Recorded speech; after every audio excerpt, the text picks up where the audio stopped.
Culture et sur culture-juive.fr. Radio J. Radio J. Le 10-11, Lise Gutman. Radio J. Les invités de Lise Gutman. Radio J. En sortant de l'école, nous avons rencontré... Voilà, et on est déjà dans l'ambiance de l'école buissonnière avec Rachel Osvater. Rachel, bonjour. Bonjour Lise. Merci d'être avec nous ce matin dans le studio de Radio J. L'école buissonnière, c'est l'un de vos derniers livres. Le dernier d'ailleurs, je crois. Le dernier paru, oui. À partir de 13 ans, donc les vacances arrivent, on fait lire ses ados et en plus c'est un roman délicieux. Je dois avoir un côté un peu ado, moi. J'adore ce que Rachel écrit. L'école buissonnière, pas facile de s'intégrer dans un lycée agricole en Normandie, quand on vient d'une cité en banlieue parisienne. Entre bouses, bestiaux, cours bizarres et bizutage, le choc est rude pour ce pauvre Billy. Armé de son seul sens de l'humour, il lui faudra se battre pour apprivoiser peu à peu bêtes et gens et se faire une place au soleil et sous la pluie. C'est paru aux éditions du Mercredi avec David Naoum, éditeur. Alors, l'école buissonnière, comment vous est venue l'idée, Rachel? Parce que c'est un livre qui est à la fois plein d'humour, hyper touchant, comme tout ce que vous écrivez, mais également, j'ai trouvé très technique. Oui. Et je me suis dit, waouh, elle a dû aller sur place, elle a dû visiter des fermes, elle a dû parler à des agriculteurs. Racontez-nous. Alors, en fait, l'idée m'est venue il y a très longtemps. J'étais invitée en Normandie pour faire des ateliers d'écriture et on m'avait logé dans des écoles et on m'avait logé dans un lycée agricole. Je ne connaissais pas du tout. Et la préface du livre qui s'ouvre sur la découverte de Billy qui sort de sa chambre le premier jour de son arrivée dans ce lycée et découvre sur le mur un grand poster d'un énorme porc qu'il regarde en souriant, ça m'est arrivé. C'est-à-dire, je suis sortie de la chambre où on m'avait logé, j'ai vu ce poster de porc et j'ai éclaté de rire comme à l'époque j'étais prof d'anglais à Bobigny, oui. Et la plupart de mes élèves étaient musulmans, je me suis dit, et si un de mes élèves débarquait un jour dans ce lycée et se retrouvait face à un poster de porc, comment il réagirait? Bon, j'ai trouvé l'idée vraiment amusante, et puis bon, j'ai passé quelques jours logé là, j'ai découvert ce monde à la fois rude et poétique, et ça m'a c'est resté dans un petit coin de mon esprit, tête, oui. Voilà. Et puis il y a quelques années, je me suis dit ça serait bien quand même de le faire, ce livre-là. Et alors je suis allée en effet dans des lycées agricoles, interviewer les élèves, j'ai fait des ateliers d'écriture, j'ai parlé avec les uns les autres, les profs, les élèves, j'ai lu énormément de choses dessus. En effet, je me suis vraiment documentée et je suis allée au salon de l'agriculture scrupuleusement tous les ans. Oui, bien sûr, oui. Complètement envoûtée. Et c'est un monde... J'adore, envoûté, oui. Un monde totalement... Par tous nos animaux de la ferme, mais les coqs, les vaches. Ouais. Mais c'est les élèves, en fait. Ils sont passionnés, en général. Oui, bien sûr. Passionnés. Et c'est un monde qu'on ne connaît pas du tout. Oui. Ces jeunes-là, on ne les connaît pas. Ces lycées-là, on ne les connaît pas. Et j'avais envie de les faire connaître. De les faire remonter. Voilà. Et est-ce qu'ils vous ont reçu dans leur lycée agricole avec ce nouveau livre? Ah, il vient de sortir. Il est sorti. Oui, il y a 15 jours, un mois. Ah oui, il est sorti, oui. Donc, mais je suis d'ores et déjà invitée l'an prochain dans un des lycées qui m'avait reçu pour faire mes enquêtes. Et d'ores et déjà, ils veulent me recevoir l'an prochain, Super. Bien entendu, vu que je les remercie en début de livre. Voilà. Oui, mais il faut vraiment que vous y alliez. Et je suis sûre qu'ils vont énormément apprécier l'intérêt que vous leur avez porté. Alors, ce pauvre Billy, en fait, je dis pauvre, mais il s'en sort plus que bien, mais on raconte pas la fin. Non. La seule chose, c'est qu'il débarque d'une cité, il est urbain. Totalement. Il est totalement urbain, il connaît que le pavé et le macadam, si j'ose dire, et d'un coup d'un seul, il se retrouve... Alors comment il se retrouve transplanté dans ces campagnes, dans ces contrées, entre guillemets, sauvages? Racontez-nous. En fait, c'est un pauvre gamin, mais qui rit tout le temps de son malheur. Et comme il a une situation familiale absolument déplorable, on lui a dit qu'il fallait qu'il irait en foyer l'année suivante ou en internat. Et comme il ne veut pas aller en foyer, il cherche un internat et il tombe sur un internat qui a un joli nom, le lycée du Chant des Oiseaux. Et du coup, il s'inscrit. Voilà. Ce qui est en fait pas tout à fait possible vu qu'il habite à Paris et que c'est en Normandie. Mais enfin bon, hein, là, on a le droit dans la fiction, on se permet des choses. Bien sûr. Et il voit bien finalement que c'est un lycée agricole, mais bon, pour lui, voilà, il sera à la campagne, quoi, c'est tout. Mais les pieds dans le purin, il n'avait pas prévu. Voilà, il n'avait pas percuté. Et là, il s'y retrouve vraiment les deux pieds dedans. Ouais. Et finalement, grâce à votre écriture et à sa prise de conscience, on perçoit toute la finesse du personnage qui est somme toute très résilient. Tout à fait. Moi, j'aime bien les héros comme ça, absolument. Il s'adapte, il est résilient. Et oui, c'est un héros comme vous les aimez. Oui, pour moi qui ai lu toute votre bibliographie, hein, on est d'accord. Oui. Moi, j'aime bien les héros qui se conduisent, qui ont une belle âme, voilà. Bien sûr. Donc, même s'il peut faire des bêtises de temps en temps, mais c'est quelqu'un de bien foncièrement.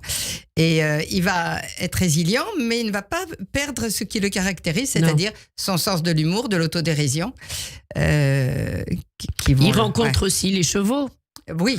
Et ça lui fait un bien fou. Absolument. Le symbole de liberté et de noblesse aussi. Oui, tout à fait. Il n'y a pas que les cochons. Non, il n'y a pas que les cochons. Il y a les vaches, les chevaux, les cours, les profs, les copains. Les copains et les copines, voilà. Et les pas copains ou pas copines au début, et puis voilà.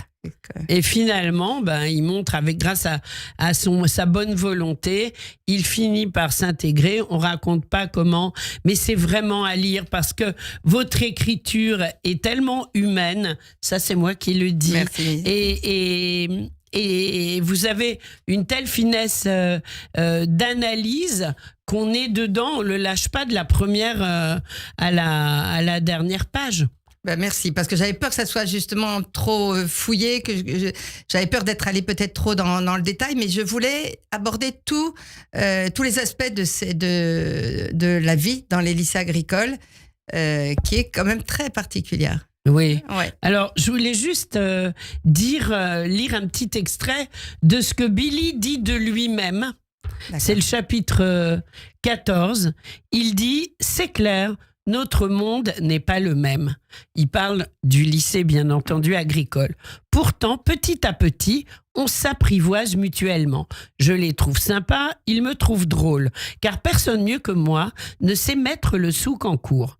Il faut dire que j'ai fait mes classes en banlieue dure, moi.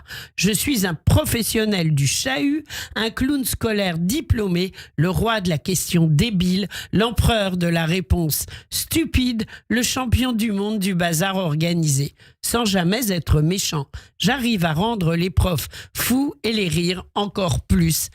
On a tout compris. Ouais. Voilà. Et j'ai trouvé que ce passage-là était très représentatif de votre histoire, de l'histoire que vous avez écrite. Alors, je montre le livre « L'école buissonnière », Rachel Osfater, aux éditions du Mercredi, David Naoum, éditeur. On va parler maintenant, un peu plus rapidement, d'un autre livre qui est sorti. En mars. C'est en mars. C'est dans la collection « Ceux qui ont dit non » des romans historiques. C'est paru chez Actes Sud et vous avez choisi d'évoquer pour les jeunes aussi, c'est à peu près le même âge pour les, c'est ça, voilà, tout à fait, oui. Pour les 12-13 ans. Enfin, à partir de 13 ans, parce que c'est...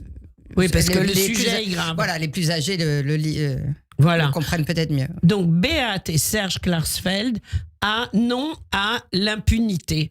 Quelle impunité ? L'impunité des criminels nazis et des collaborateurs français. Voilà. Alors, vous reprenez toute leur carrière, vous reprenez la façon dont ils se sont rencontrés. C'est juste passionnant. Leur lutte au pluriel contre les nazis, on les appelle d'ailleurs entre guillemets les chasseurs de nazis, ce qui est très fort.